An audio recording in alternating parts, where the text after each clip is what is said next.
इसी तरह के एजुकेशनल वीडियोस को पाने के लिए हमारे चैनल को लाइक कीजिए, शेयर कीजिए, सब्सक्राइब कीजिए और बेल आइकॉन को ऑल पर सेलेक्ट कीजिए ताकि आप हमारे सभी वीडियोस को सबसे पहले देख सकें।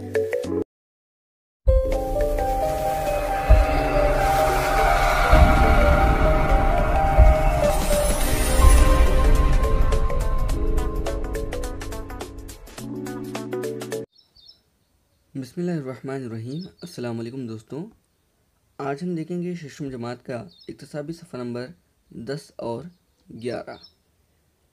तो सबसे पहले एक यहाँ पर कहानी दी गई है जिसकी बुनियाद पर नीचे सरगर्मी नंबर 1 दी गई है, जिसमें इन्होंने पूछा है वो लोग क्या बहस कर रहे थे, अगर आप इनकी जगह होते और पहली मर्तबा बीज को उगता हुआ देखकर क्या करते।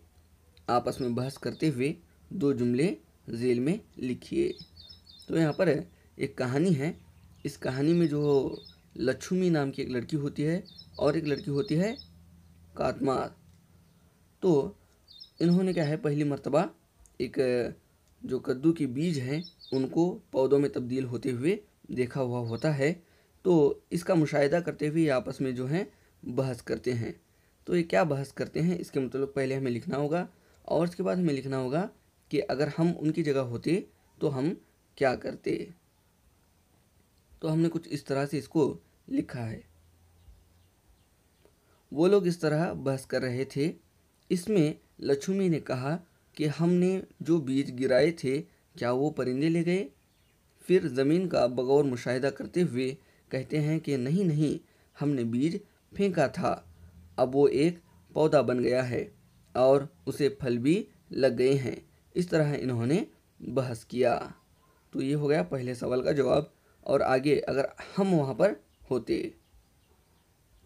अगर मैं इनकी जगह होता तो बहुत खुश होता और इन छोटे पौधों को लाकर अपने घर के बागीचे में लगाता और इनकी देखभाल करता, पानी देता, हर रोज़ इनकी नशोनुमा पर गौर करता और इनकी तरह दूसरे बीजों को भी डालकर पौधे उगाता। तो ये सिर्फ मिसाल है, आप भी जो है अपने मुताबिक इसको लिख सकते हैं। तो ये हमारी मुकम्मल हो गई सरगर्मी नंबर 1। इसके बाद है सरगर्मी नंबर 2। सरगर्मी नंबर 2 में है वहाँ पर मौजूद माँ और दादी के दरमियान क्या बातें हुई। इस कहानी को पढ़कर आप इसकी जानकारी हासिल कर सकते हैं। और आगे है सरगर्मी नंबर 3। सरगर्मी नंबर 3 में दिया गया है, जैसा कि काश्तकारी की कहानी में है कि खुद ही बढ़ते हुए एक छोटे वाक़ये से इंसान को शिकारी से काश्तकारी होने के लिए कई सौ साल लगे। इतने सालों में मरहला ब मरहला काश्तकारी के लिए इन्होंने क्या क्या सीखा। तो इन्होंने सीखा कि फसल उगाने के लिए ज़रख़ी ज़मीन का इंतखाब। तो इस तरह की मिसालें हमें लिखना होगा कि काश्तकारी करने के लिए क्या क्या अहम जुज़ हैं जो काश्तकारी में मदद देते हैं। तो हमने यहाँ पर इसकी फहरिस्त बनाई है। तो हमने लिखा है जहाँ पानी का निकास अच्छा हो ऐसी जगह का इंतखाब करना। इन्होंने सीखा कि जहाँ पानी का निकास अच्छा हो ऐसी जगह का इंतखाब करना, ज़राअत के लिए अच्छे बीजों का इंतखाब करना, ज़राअत की ज़मीन को काश्त के काबिल बनाने के लिए जानवरों और मशीनों का इस्तेमाल करना, ज़राअत के लिए ज़रूरी आलात का इस्तेमाल करना, दुरुस्त खाद का इस्तेमाल करना। और आखिर में लिखा है फसलों को कीड़ा मार दवाई की मदद से कीड़ों की हिफाजत करना वगैरह। तो इन तमाम चीज़ों को इन्होंने सीखा। मशीनों को जो है अब जदीद तरीक़ों में जो है इस्तेमाल किया जा रहा है। तो ये थी हमारी सरगर्मी नंबर 3। यहाँ पर है सरगर्मी नंबर 4। फसल उगाने के लिए कौन से अशिया दरकार हैं, फहरिस्त तैयार कीजिए। जिसमें इन्होंने पूछा है कौन से अशिया चाहिए, कौन से जानवर चाहिए और वहाँ पर क्या क्या काम किए जाते हैं ज़राअत के दौरान। तो हमने इसकी फहरिस्त इस तरह से बनाई है। तो हमने इसे लिखा है हल, फावड़ा, खुरपी, बैलगाड़ी, ट्रैक्टर। तो इस तरह से है। और यहाँ पर है जानवर में बैल, गाय, भैंस। और जो काम वहाँ पर किए जाते हैं वो है ज़मीन को काश्त के काबिल बनाना, बीज को बोना, फसल को काटना, फसल को साफ़ करना, फसल को थैलियों में महफूज करना, बाज़ार तक पहुंचाना। तो कुछ इस तरह से जो है हमने इसकी फहरिस्त बनाई है। आप यहाँ पर इसको लिख सकते हैं। और सरगर्मी नंबर 5 में जो इन्होंने पूछा है, काश्तकारी शुरू करने वाले खानाबदोश लोगों में क्या तब्दीलियां पेश आईं? ऊपर दिए गए सवाल के जवाब के लिए अपने दोस्तों से बहस कीजिए।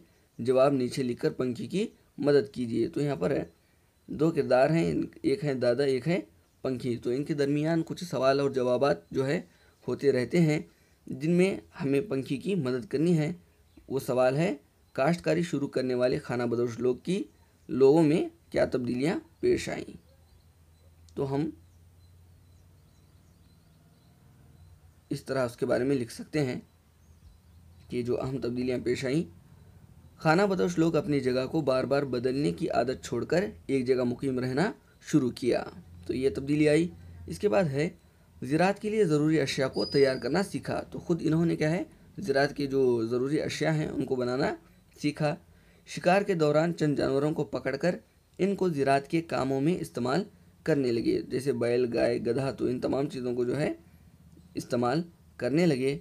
और उसके बाद है, फसल को महफूज करने के तरीक़ों का इल्म हासिल किया। तो फसल उगाना ही नहीं बल्कि फसल को महफूज करना भी इन्होंने सीखा। इस तरह एक जगह मुकीम होकर अपनी सारी ज़रूरतों को पूरा करने लगा और इस इलाके को एक गांव मानकर इसका नाम भी रखा। तो इस तरह से जो है ये खानाबदोश लोग जो है एक देहाती लोग बनना शुरू हुए। तो ये तमाम तब्दीलियाँ उनके अंदर आईं। अब उसके बाद है सरगर्मी नंबर 6, काश्तकारी के लिए दरकार अशिया। कदीम दौर में किन अशियाओं का इस्तेमाल किया जाता था और जो है दौर जदीद में किन किन अशिया का इस्तेमाल किया जा रहा है? तो यहाँ पर देखिए, लकड़ी से बने हुए हल जो है पहले इस्तेमाल किए जाते थे, अब जो है लोहे से बने हुए हल इस्तेमाल किए जा रहे हैं। यहाँ पर है बैलगाड़ी, अब हम ट्रैक्टर्स का इस्तेमाल कर रहे हैं।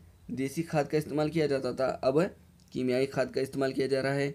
इसके साथ साथ कल्टीवेटर, रोलर, तो इन तमाम चीज़ों का जो है बहुत सारी चीज़ों का इस्तेमाल किया जा रहा है। अब है हमारा इक्तिसाबी सफ़ा नंबर 11, जिसमें सरगर्मी नंबर 1 में इन्होंने पूछा है,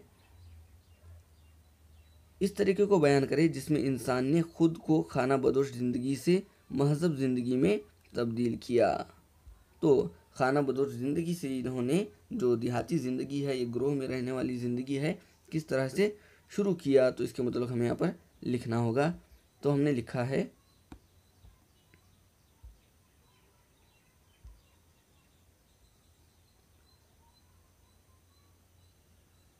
शिकार ना मिलने पर ग़िज़ाई अनाज का ज़ख़ीरा करना शुरू किया। वक्त के साथ इस अनाज को ज़मीन में डालकर इससे काश्तकारी करना शुरू किया। जहाँ पानी का निकास अच्छा होता था, ऐसी जगह जाकर ज़राअत का काम करना शुरू किया। इसके बाद जगह को बार बार बदलना छोड़कर एक ही जगह मुकीम होने लगे और जानवरों को ज़राअत के कामों में इस्तेमाल करने लगे। ज़रख़ी ज़मीन के अतराफ बहुत सारे लोग रहने लगे। वक्त के साथ इन्होंने इस इलाके को एक नाम दिया जो गांव के नाम से मशहूर हुए।